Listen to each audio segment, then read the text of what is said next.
नमस्कार दोस्तों, study wise channel में आपका हार्दिक स्वागत है। आज हम सामान्य अध्ययन के अंतर्गत विविध श्रृंखला का चौथा भाग लेकर आए हैं। इसके अंतर्गत कुल 20 प्रश्न शामिल हैं। तो आइए इन प्रश्नों के करके हम देखते हैं।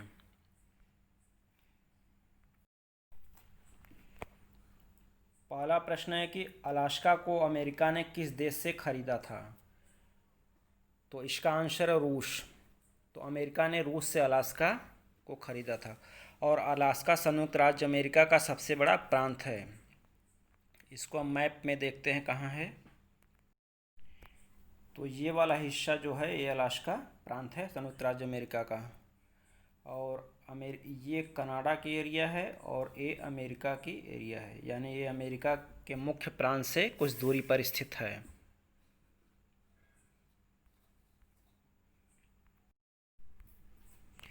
दूसरा प्रश्न है कि ताप बढ़ाने पर चालक पदार्थों की विद्युत चालकता घटती है, जबकि अर्धचालक पदार्थों की विद्युत चालकता ताप बढ़ाने पर बढ़ती है। तो कुछ अर्धचालक पदार्थ हैं जैसे कार्बन, सिलिकॉन, जर्मेनियम, गैल्शियम आर्सेनाइड आदि।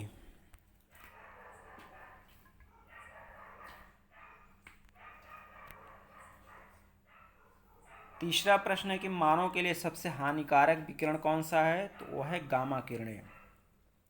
गामा किरणें विद्युत चुम्बकीय विकिरण है। ये रेडियो एक्टिव क्षय से उत्पन्न होती हैं और इनकी भेदन क्षमता बहुत ही ज़्यादा होती है। ये 30 सेंटीमीटर मोटे लोहे के चादर को भी पार कर जाती हैं।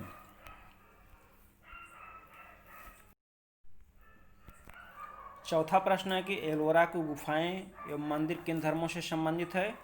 तो ये हिंदू, बौद्ध और जैन तीनों धर्मों से संबंधित हैं। और एलोरा की गुफाएं स्थित कहाँ हैं? ये महाराष्ट्र के औरंगाबाद ज़िले में स्थित हैं। और इन गुफाओं का निर्माण राष्ट्रकूट शासकों ने किया था।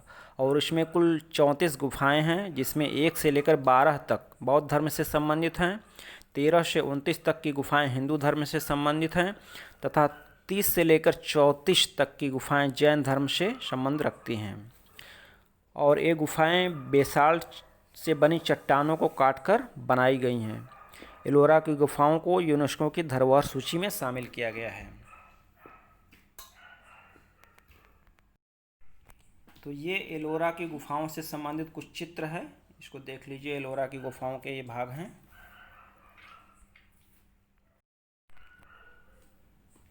पांचवा प्रश्न है कि किस विदेशी यात्री ने दिल्ली सल्तनत के दौरान डाक व्यवस्था एवं गुप्तचर व्यवस्था का विस्तृत विवरण दिया है? तो ये दिया है इब्न बतूता ने। तो इब्न बतूता अफ्रीका महाद्वीप के मोरक्को देश का निवासी था। इसने कई देशों की यात्रा की थी और यह भारत में मोहम्मद बिन तुगलक के शासनकाल के दौरान आया था।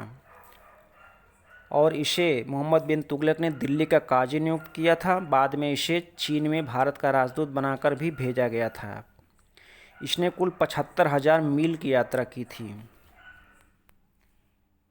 छठा प्रश्न है कि लाख के कीड़े किस वृक्ष पर पाले जाते हैं? तो ये पाले जाते हैं पलाश के वृक्ष पर। तो पलाश या ढाक, जिसे जंगल की आग भी कहते हैं, यह उत्तर प्रदेश का राजकीय पुष्प है और इसका वैज्ञानिक नाम ब्यूटिया मोनोस्पर्मा है।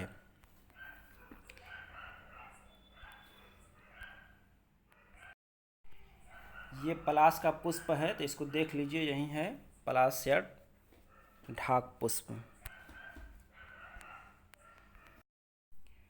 सातवां प्रश्न है कि सतलज नदी पर कोल डैम परियोजना किस राज्य में स्थित है? तो ये स्थित है हिमाचल प्रदेश में। आठवां प्रश्न है कि सीमा सड़क संगठन की स्थापना कब की गई? तो इसकी स्थापना की गई थी 1960 में और इसका काम है कि भारत के सीमावर्ती क्षेत्रों में सड़कों का निर्माण करना तथा उनका रखरखाव करना। नेक्स्ट है भारतीय उष्णकटिबंधीय मौसम विज्ञान संस्थान कहाँ स्थित है? तो स्थित है महाराष्ट्र के पुणे में। और नेक्स्ट क्वेश्चन है कि ईईजी से शरीर के किस अंग की जांच की जाती है? तो इसके द्वारा जांच की जाती है मस्तिष्क की। इसी प्रकार ईसीजी से हृदय की जांच की जाती है और ईओजी प्रक्रिया आँख की जांच के लिए अपनाई जाती है।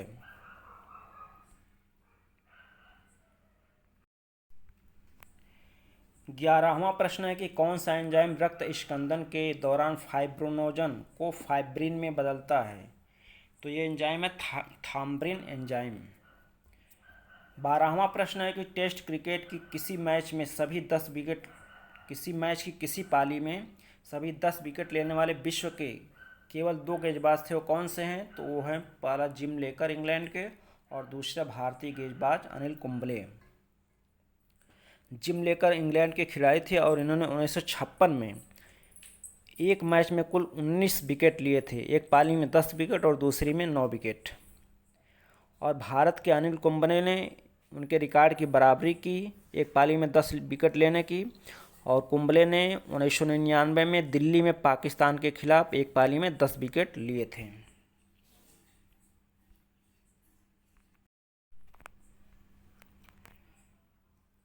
तेरहवां प्रश्न है कि वर्तमान में भारत में राष्ट्रीय राजनीतिक दलों की संख्या 8 हो गई है। तो वो कौन कौन से राजनीतिक दल हैं? भाजपा, भारतीय राष्ट्रीय कांग्रेस, बसपा, भाकपा, माकपा, राष्ट्रवादी कांग्रेस, तृणमूल कांग्रेस तथा लेटेस्ट में दर्जा मिला था नेशनल पीपुल्स पार्टी को। इस प्रकार कुल 8 दलों को राष्ट्रीय राजनीतिक दलों का दर्जा प्राप्त है। और राष्ट्रीय राजनीतिक दलों का दर्जा प्राप्त करने के लिए कुछ शर्तें हैं जो इस प्रकार हैं। पहला यह है कि 4 या अधिक राज्यों में क्षेत्रीय पार्टी का दर्जा प्राप्त हो। दूसरा है कि 4 लोकसभा सीटों के साथ लोकसभा या विधानसभा चुनाव में 4 राज्यों में 6% वोट मिले हों। और तीसरा है कि कम से कम 3 राज्यों को मिलाकर लोकसभा की 2% सीटें प्राप्त हों।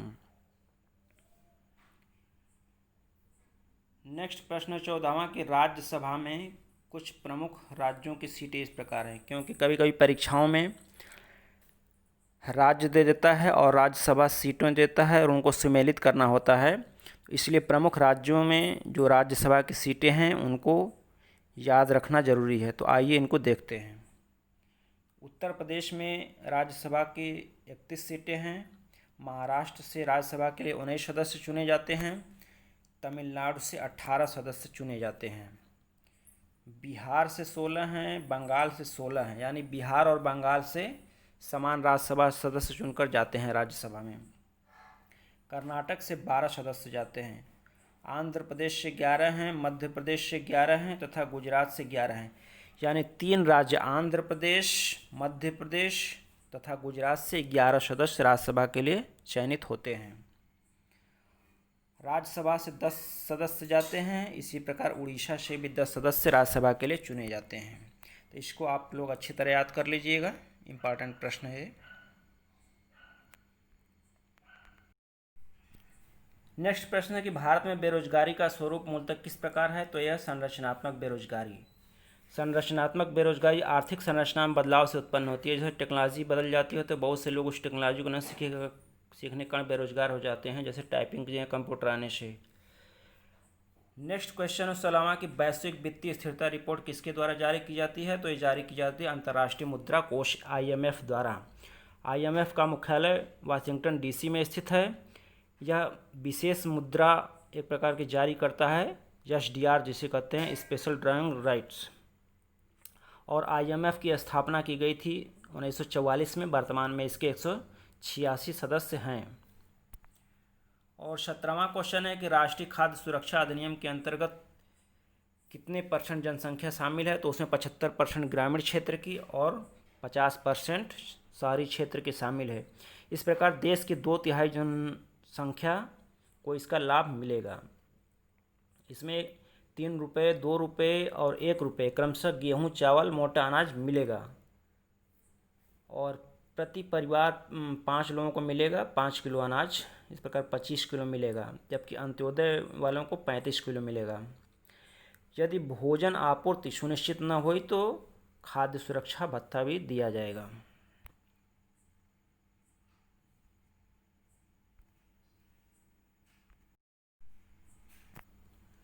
नेक्स्ट प्रश्न में देखते हैं कि वे कौन कौन से राज्य हैं जिनके उच्च न्यायालय राजधानी से भिन्न नगरों में स्थित है, यानी उस प्रांत की राजधानी के बजाय उनके किसी अन्य शहर में स्थित है। तो इसमें उत्तर प्रदेश का हाई कोर्ट इलाहाबाद प्रयागराज में स्थित है, असोम का हाई कोर्ट गुवाहाटी में स्थित है, छत्तीसगढ़ का बिलासपुर में है, गुजरात का अहमदाबाद में है, केरल का एर्नाकुलम में स्थित है, मध्य प्रदेश का जबलपुर में स्थित है, राजस्थान का जोधपुर में, उड़ीसा का कटक में और उत्तराखंड हाई कोर्ट जो है नैनीताल में स्थित है।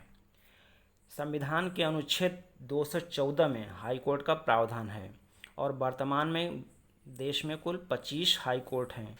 अमरावती जो आंध्र प्रदेश का है ये नवीनतम हाई कोर्ट है, 25वां देश का है। और हाई कोर्ट के न्यायाधीश की सेवानिवृत्ति की उम्र 62 वर्ष होती है।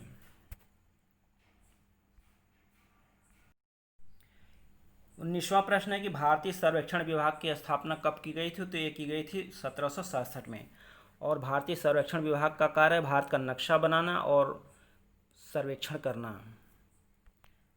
20वां प्रश्न है कि महिला एवं बाल विकास विभाग मंत्रालय कब से एक स्वतंत्र मंत्रालय के रूप में अस्तित्व में आया? तो यह आया था 2006 में। तो दोस्तों ये विविध से संबंधित 20 अति महत्वपूर्ण प्रश्न थे जो कि परीक्षाओं में आने की संभावना इनके लगातार बनी रहती हैं। इसमें कई 20 से भी ज़्यादा प्रश्न शामिल हैं जो मैं 20 प्रश्नों के रूप में इनको मिक्स करके लाया हूं। तो वीडियो देखने के बाद यदि आपको ये प्रश्न अच्छे लगे हों तो वीडियो को लाइक करना मत भूलिएगा तथा साथ ही चैनल को सब्सक्राइब नहीं किया हो तो सब्सक्राइब भी कर लीजिएगा। वीडियो देखने के लिए आप लोगों का बहुत बहुत धन्यवाद।